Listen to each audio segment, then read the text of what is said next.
What if I told you that one of the greatest stories of devotion in Vedic tradition didn't come from a king, a sage, or a wealthy merchant, but from a humble potter with nothing to offer but his pure heart? Today I'm going to narrate to you an extraordinary tale of how the simplest act of love shook the foundations of the grand Jagannath Temple in Puri. But wait, it's getting really interesting.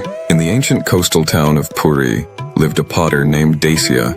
While devotees flocked to the magnificent Jagannath Temple bearing gold, jewels, and elaborate offerings, Dasia could only watch from afar. Day after day, he molded clay into pots, his fingers rhythmically working as his mind dwelled on the Lord. Though poor in possessions, his heart overflowed with devotion for Lord Jagannath. One evening, as the temple bells echoed across town, Dasia looked at his humble dwelling and made a decision that would mysteriously change everything. But wait, it's getting more shocking. Taking his finest clay pot, Dasia filled it with water from the sacred pond and sprinkled a few grains of rice, all he could afford from his meager earnings. With trembling hands, he placed atop the pot a simple leaf from his garden.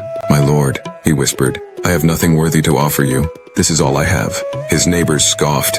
The temple priests would never accept such a meager offering among the mountains of gold and silver that adorned the Lord's chamber. Unbelievably, what happened next defies explanation. As night fell, the temple doors were locked, and the grand offerings from kings and merchants sat untouched before the deity.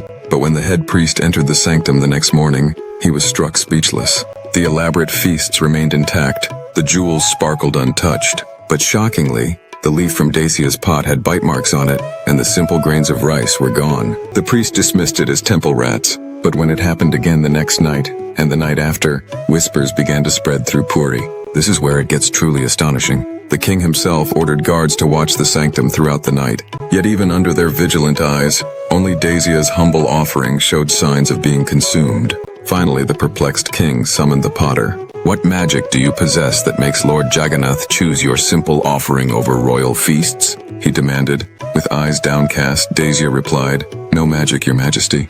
Perhaps the Lord simply recognizes that while others offer what they can spare, I offer all that I have."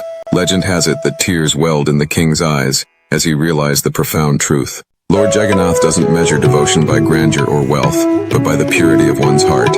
To this day, at the magnificent Jagannath Temple in Puri, the tradition continues of accepting offerings from people of all backgrounds, remembering that in the eyes of the divine, the love behind the gift matters more than the gift itself. If you like this story, comment Jai Jagannath, and for spreading our Sanatan Dharma, do like, share, and subscribe the channel.